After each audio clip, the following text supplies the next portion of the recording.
अस्सलाम वालेकुम वरहमतुल्लाहि वबरकातुहू। दोस्तों अली हसन अब्बासी आहियां। जेकॾहिं मुंहिंजो चैनल पहिरियों दफ़ो ॾिसी ऐं ॿुधी रहिया आहियो त बराए महिरबानी मुंहिंजे चैनल खे सब्सक्राइब कंदा, बेल आइकन खे क्लिक कंदा ऐं जेकॾहिं मुंहिंजी ऑडियो पसंदि अचे त उनखे लाइक कंदा ऐं कमेंट बॉक्स में पंहिंजी राय खां आगाह कंदा। किताब जो नालो आहे ख्वाबनगर ताज़ियतनामा, मुसनिफ़ महमूद मुग़ल, छपींदड़ अमरता पब्लिकेशन, अमरता छापघर हैदराबाद सिंध, छपराईंदड़ ढोल फ़कीर फाउंडेशन सिंध, छापो पहिरियों जनवरी 2023 ईस्वी। उस्ताद मोहतरम साईं हमज़ा ख़ान उमराणी। हिक कली। मोहब्बतुनि जे आलमी ॾिहाड़े ते जिते सॼी दुनिया में गुलाबनि जी वर्खा थी रही हुई, उते कुझु गुल नौशौरे जे उन क़ब्रस्तान में आलीअ क़बर मथां निछावर थिया, जंहिंमें असांजो मुशफ़िक़ उस्ताद सर हमज़ा ख़ान वञी आरामी थियो। इना लिल्लाहि व इना इलैहि राजिऊन। पंहिंजी उमिरि जे हर अहम ॾाके ते असां शागिर्दनि साईंअ जी महिरबानियुनि खे महसूसु कयो आहे। उहो ज़िक्र ख्वाबनगर में बि आयो हो। मथां वरी अक़ीदत जे गुलनि जी वर्खा लाइ जॾहिं कुझु सिटूं काग़ज़ ते मुंतक़िल थियूं त ख़ुशीअ जे ॾिहाड़े ते उन्हनि जी छपाई नामुनासिब लॻी रही हुई। साईं सदाईं इल्म, आलिमनि ऐं शागिर्दनि सां मुहबत कई। मुहबत जे ई आलमी ॾींहं ते संदसि शागिर्दनि पारां मूंखे उहा सआदत नसीब थी रही आहे त हिन लाइ कुझु पनखिड़ियूं निछावर करे सघां। अवां सभु आलिम फाज़िल आहियो, ॾाहा आहियो अज़ीज़ाने मन। हिक उस्ताद लाइ मग़फ़रत जी दुआ जो अर्ज़ु आहे, धणी कंदो अवां वटि क़बूल पवंदो। गुलरंगे गुलाबनि मां हिक कली मुंहिंजे तरफ़ां बि क़बूल कयो सर। मोहब्बतनि जो आलमी ॾींहुं आहे। सर हर कंहिं वटि पंहिंजे महबूब लाइ कुझु न कुझु मौजूदु आहे। मुर्क, निगाह, ख़ुशबू, गुलाब, तोहफ़ा ऐं ॿियो अलाए छा छा। उते मुंहिंजी दिलि में हिकिड़ो ख़्यालु आयो आहे त जिते महबूबनि खे हेतिरा ढिघ गुलनि जा मोकिले सघजनि था, उते पंहिंजे महबूब उस्ताद खे बि त उहो कुझु अर्पे सघिजे थो। महबूब रुगो का छोकिरी या छोकिरो थियणु ज़रूरी नाहे सर। महबूब त केर बि थी सघे थो, माउ, पीउ, उस्ताद, दोस्त, को बि जंहिंजे ज़ात जी बाझ जी दरी पंहिंजे वजूद ते कॾहिं खुली हुजे, जंहिं मुहबत सेखारी हुजे ऐं जंहिंसां मुहबत ज़िंदगीअ जो फ़ख्रु महसूसु थींदी हुजे। हिन आशिक़े नाशाद वटि अव्हां जी बाझ जो महर जो अक्स ॾाढो घाटो पियल आहे। इजाज़त ॾियो त अॼोको ॾींहुं पंहिंजनि समूरनि गुल रंगियुनि ऐं रानायुनि सां अव्हां जे नाले कजे। वेलेंटाइन मुबारक हुजे सर। तव्हांखे रुख़सतीअ जो ॾींहुं बि अजीब नसीब थियो आहे सर। 24 कलाक जंहिंखां पोइ दुनिया मुहबतुनि जा तराना ॻाईंदी आहे। मुहबत जो घटि ॻिचीअ में विधल जवानियूं अरॾायुनि जे आसमाननि ताईं ज़ात जे पींघ जी उॾार कंदियूं आहिनि। अवां हयातीअ सां मुहबत कई ऐं उन में मुहबत विराई। अज़ल अबद जी ख़ालिक अव्हां खे अबदी हयातीअ लाइ मुहबतुनि जे आलमी ॾींहं जी राति नसीब कई। उते बि अव्हां जी भलीकार मुहबत सां ई थी, ऐं छो न थिए। तव्हां असां जहिड़नि उबालकनि, अकेलनि ऐं मुआशी हवाले सां मुनासिब माण्हुनि सां जेको VIP सलूक कयो, उन जी मोट अव्हां खे धणीअ वटां त मिलणी ई हुई। ख्वाबनगर जे सफ़नि में सर हमज़ा अव्हां लाइ मूं न्याज़मंदियूं अर्ज़ु रखियूं हुयूं। उन कालम जे छपजण जे कुझु कलाकनि में ई सालनि खां पोइ अव्हां जा दीदार थी विया हुआ। मां ऐं फ़ातिमा अव्हां जे घर ते हाज़िर थिया हुआसीं ऐं शफ़क़तूं मेड़ियूं हुयूंसीं। उहो सभु केॾो न जल्दी ख्वाब थी वियो हो क़िबला साईं। वक़्त त खन पल बि नथो तरसणु चाहे साईं।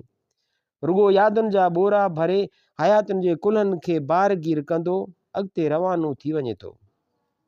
केॾा न बेफ़िक्रा पल हूंदा हुआसीं सर। ॿाहिरि घिटीअ में घुमंदड़ घोड़े जो सॾु कनाईंदा हुआसीं त कन ॼण एंटेनाऊं बणिजी वेंदा हुआ। हर को पियो हिक ॿिए ॾांहुं निहारींदो हो ऐं नेठि सभु निगाहूं अव्हां ते अची अटकंदियूं हुयूं। अजीब लम्हा हूंदा हुआ सर। अव्हां जी अजीब आदत हूंदी हुई त जॾहिं निगाहूं यकजा थी अव्हां ते अचनि त अव्हां ॻाढ़ेटरा थी वेंदा हुयव। सांवरे रंग में ॻाढ़ाण गॾिबी हुई त चहिरो अजीब लॻंदो हो। असीं सभु ताड़ू हूंदा हुआसीं, सम्झी वेंदा हुआसीं त सर शर्माइजी वियो आहे। बसि पोइ नंढे जूं बदमाशियूं शुरू हूंदियूं हुयूं सर। सर वो ॻाढ़ो चेहरो पाण संभाली ईंदो हो, छा हे छोरा? सर हू पशम वारो आयो आहे, रोज़ पियो ईंदो आहे, तूं पढ़ाई कर। अखियूं मिलाइण खां मुनकर असांजो उस्ताद ॿिए कंहिं जी कापी वेठो जाचींदो हो। न पर सर रोज़ थोरो ई वठंदा आहियूं, न अॼु कहिड़ो पिया वठूं, लहजो सख़्तु थी वेंदो हो। सर अॼु त वठूं पिया। किथां को ॿियो सुरबाट कंदो हो।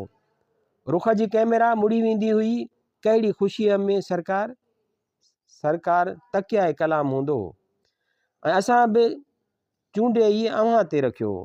सर अॼु मुंहिंजी सालगिरह आहे, बसि साईं ॻाल्हि ख़तमु। इशारे मिलण सां दॿकीअ हेठां पैसा खयां वेंदा हुआ, सभिनी लाइ हिसाबार पशम ईंदी हुई। पोइ उहो सिलसिलो दड़ीअ फोटनि ऐं पकल गजरुनि जे मौसमनि सां मटिबो रहियो। पर हर साल हर मौक़े ते कंहिं न कंहिं जी सालगिरह ज़रूरु निकिरंदी हुई। पैसनि ॾियण वारे खे बि बहानो वणंदो हो। तॾहिं त कॾहिं कोन पुछियईं त बाबा रोज़ रोज़ सालगिरह किथां थी अची वञे? असांजे ई पैसनि मां जेके तव्हांखे ट्यूशन फीस तौरु मिलंदा हुआ, असांजो ई ऐश थींदो हो। हर को ख़ुशि हूंदो हो। सर कुझु माण्हुनि जो ख़्यालु हो त हू तव्हांखे बेवकूफ़ ठाहे वेंदा हुआ, पर तव्हांखे यादि आहे अव्हां हिकु भेरे मूंखे फरमायो हो, ख़ुशि थियणु ॾे अबा, भला ख़ुशी त थियनि था न, भला जे मुंहिंजी बेवकूफ़ी ऐं सादगी कंहिंखे ख़ुशि करे सघे थी त मां ईअं ई ठीकु आहियां।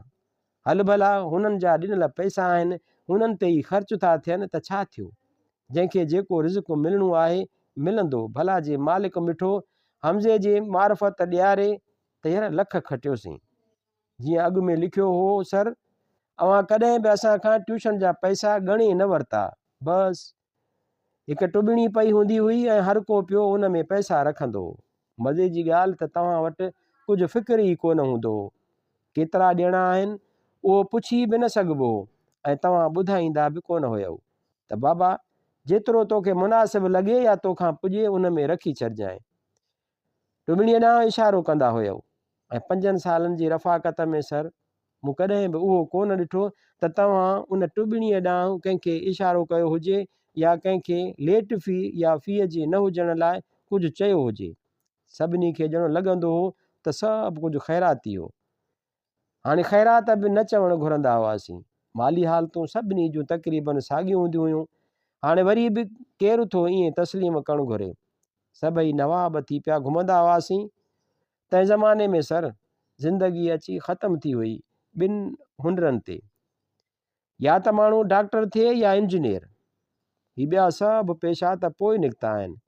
केमिस्ट्री ऐं फिज़िक्स मथां वरी मैथमेटिक्स लाह कढी छॾींदियूं हुयूं।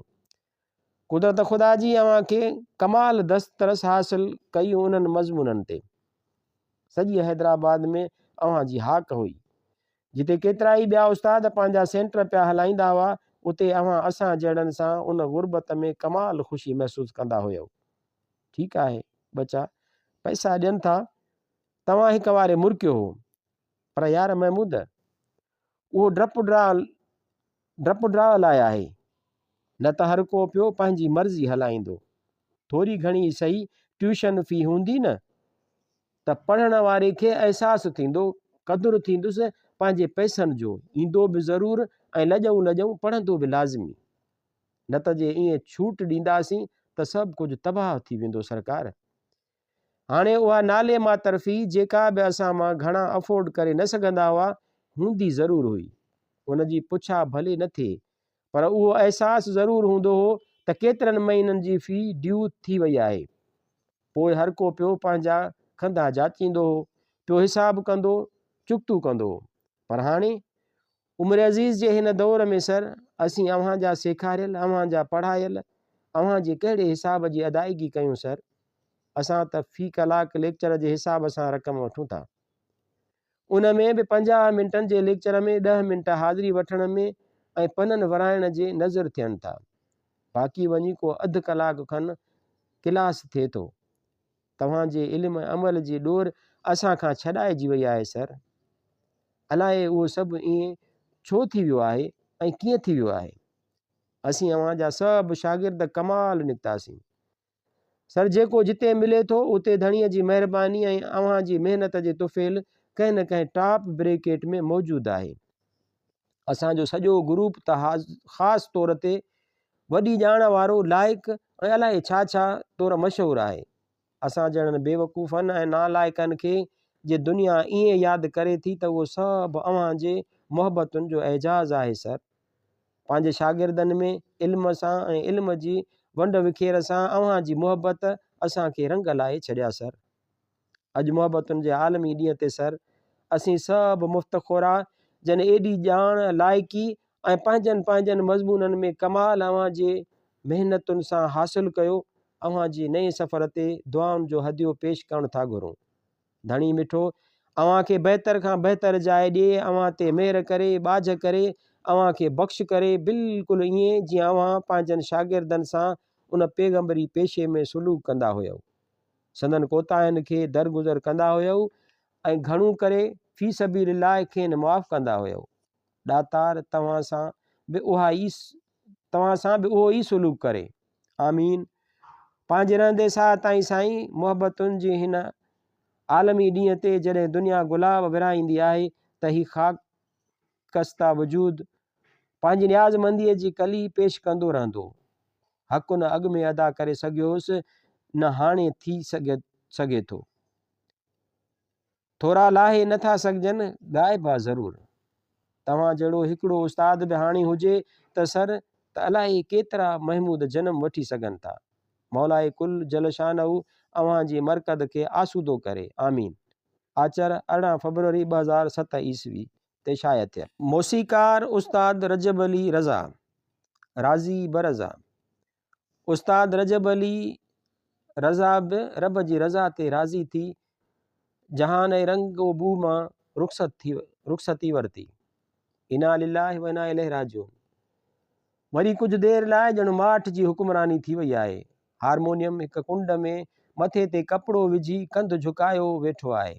हर मौसीकार वांगुरु उस्ताद रजब वटि बि पंहिंजे मन जी मूंझ ऐं अंदर जे अलापनि खे इज़हार जे अंग ॾियण लाइ उन साज़ जे चाॿियुनि सां खेॾण जी आदत हुई। हाणे उहा छेड़खानी न थी सघंदी।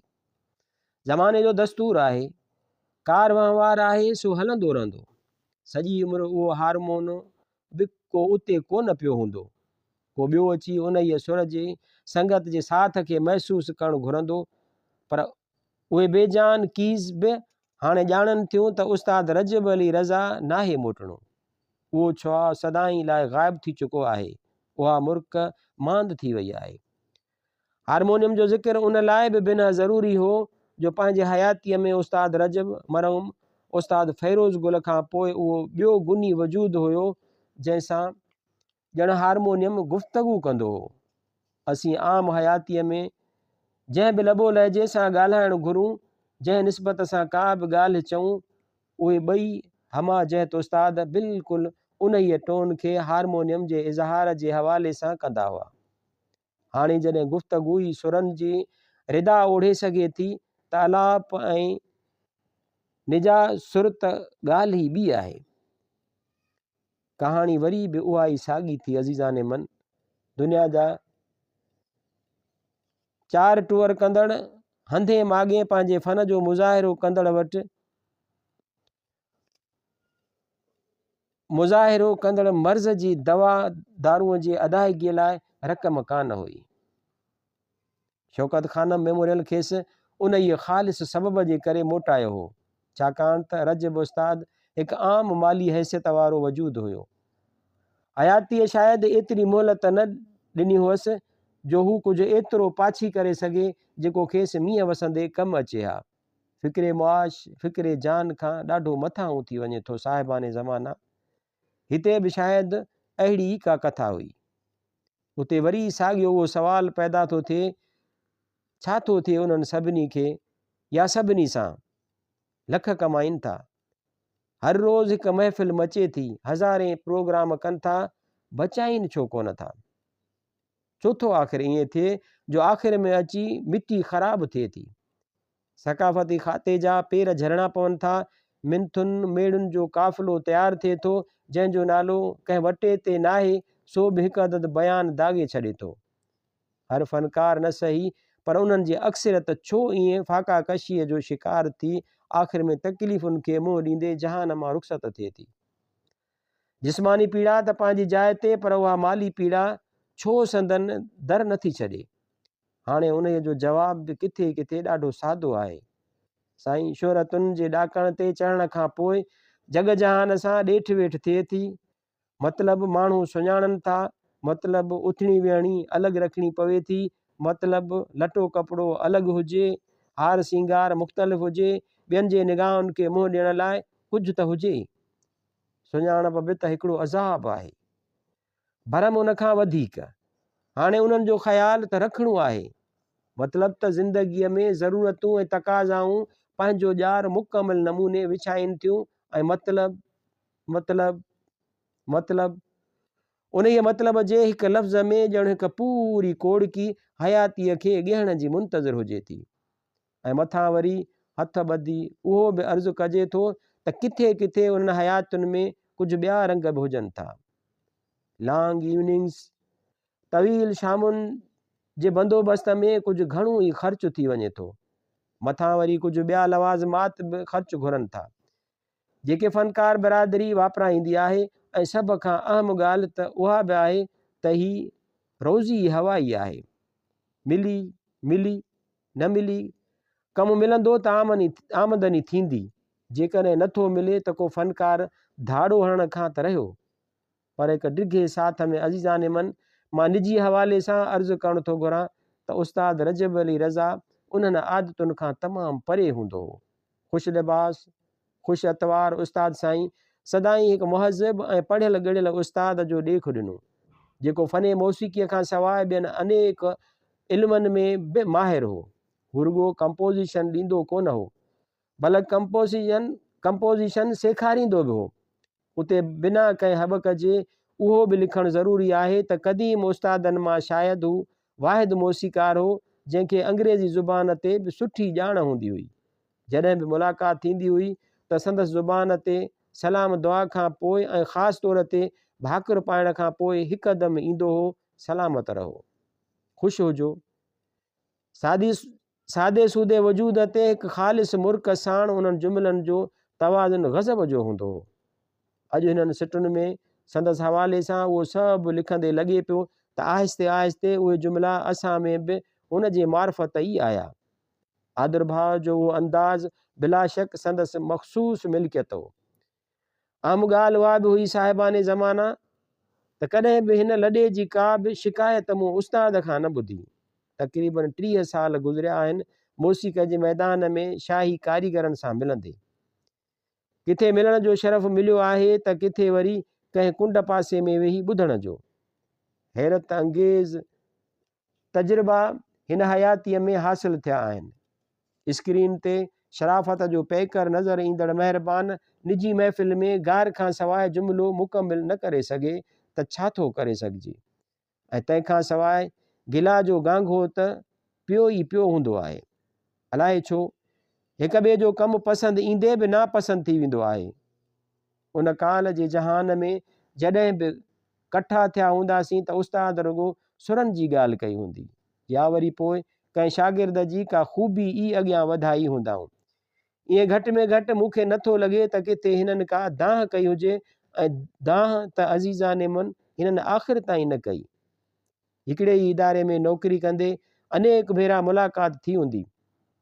जॾहिं बि हाल पुछबो हुयो त बसि शुक्र अदायगी हूंदी हुई। उस्ताद रजब कॾहिं बि का शिकायत न कई। ज़ाती हवाले सां मां उहो बि ॼाणा थो त आख़िर में खेसि शिदत सां हथ जी तंगी अची वरायो हो। मथे AC2 में हिन अनेक चकर लॻाया हुआ। महिरबान ऑफिसरनि जेका बि वहार थी सघी सा कई हुई, पर तॾहिं बि उन कमज़ोर बीमार ऐं निबल वजूद सां ड्रोड़ डुक कंदे हिन को बि शिकायती अंदाज़ न वापरायो। हर हंधि संदसि न्याज़ निवड़त, हथ जोड़, मिलण मिलाइण ऐं रख रखाव उहो साॻियो ई रहियो। हिकु बावज़ह बातमीज़ गुनी वजूद असां वटां रुख़सत थियो आहे। मुअज़्ज़िज़ ख़वातीन हज़रात, अॼु अञा पहिरियों ॾींहुं आहे सुभाणे पहिरियों साल बि थी वेंदो। वक़्त जूं ब्रेकूं त ख़राब थियल आहिनि, बल्कि आहिनि ई कोन। समूह असां सभिनी खे उन अंजाम खां बाख़बर कंदो थो रहे ऐं अहसास बि ॾियारे थो त केॾो वॾो नुक़सानु थी चुको आहे। ज़रूरी सिर्फ़ु उहा ॻाल्हि आहे त यादि जे सहारे खे हथां न छॾिजे। उहा ॾोर हथनि मां निकिरे त वरी वापसि घटि ई मिलंदी आहे। हेॾा वॾा वजूद रुख़सत थियनि था त घटि में घटि हिननि जी यादि त सलामत हुजे। बाक़ी हर को पियो पंहिंजी हयाती गुज़ारींदो। किफ़ालत रब मिठे जे हवाले आहे। केरु कंहिंखे केतिरो खाराए या पाले सघे थो। उमिरि अज़ीज़ जे आख़िरी ॾींहंनि में संदसि आवाज़ संदसि साथ छॾे ॾिनो हो। ॻाल्हाईंदो त हू पहिरीं बि घटि हुयो, पर बहरहाल हिकु कंपोज़र खे पंहिंजे राॻियुनि खे सुरत सम्झाइणा ई हूंदा आहिनि। पंहिंजे आवाज़ जे रुसी वञण ते उस्ताद रजब अली रज़ा जे वजूद में अजीब अज़तराब अची वियो हो। घटि ॻाल्हाइणो त हू शुरूअ खां ई हो, पर हाणे त अखर अखर ॼण ॻणिजी थिए निकितो। उहो ग़मख़ेस झोरे वियो हो। आख़िरी मुलाक़ात में संदसि अंदर जो दर्द ॼण संदसि अखियुनि में ओतिजी आयो हो। उदास अखियुनि वारे असांजे हिन सरमोड़ मौसीकार जी उदासी संदसि सॼे वजूद खे वकोड़े वई हुई। पर संदसि निगाह जो हुनर अजीब हुयो। हथ ॿधी इन मोकिलायो हो ऐं ईअं ई ॼण संदसि अखियुनि बि हथ ॿधा हुआ त दुनिया दुरंगीअ जा सभु रंग ॾिसी चुका आहियूं, हाणे मोकिलाइण में ई आफ़ियत आहे। जुमिला सभु रस्मी आहिनि अज़ीज़ाने मन। असीं सभु उन जे जुदाईअ ते सोगवार आहियूं। धणी ताला संदसि पोइरनि खे सब्र जी तौफ़ीक़ अता करे। आमीन। उहो ख़िलाफ़ भरजणु नामुमकिन आहे। सिंधी मौसीक़ीअ खे हीअं थी वियो ऐं हूअं थी वियो वग़ैरह वग़ैरह, पर सच उहो आहे त अहिड़ा सदाबहार ऐं कमाले फ़न वजूद असां वटि हाणे के घणा न आहिनि रहिया। पंहिंजनि हालतुनि सां झेड़ींदड़ उस्ताद रजब अली रज़ा पंहिंजे नाले जा सदाईं राज़ी बरज़ा रहियो। संदसि विछोड़े ते असां बि अहिड़ी ई कैफ़ियत जो शिकार आहियूं। पर उते अलाए किथे दिलि जे कंहिं कुंड में को हिकिड़ो आवाज़ ॿुरे थो। सलामत रहो, ख़ुशि हुजो। अलाए छो लॻे थो उन लहजे में हाणे शायदि को बि मुख़ातिब कोन थींदो, न असां सां न सिंधी मौसीक़ीअ सां। धणी जल शान हू मथसि करम करे ऐं खेसि आसूदो मरकद अता करे। आमीन। छपियल आचर 18 मार्च 2027।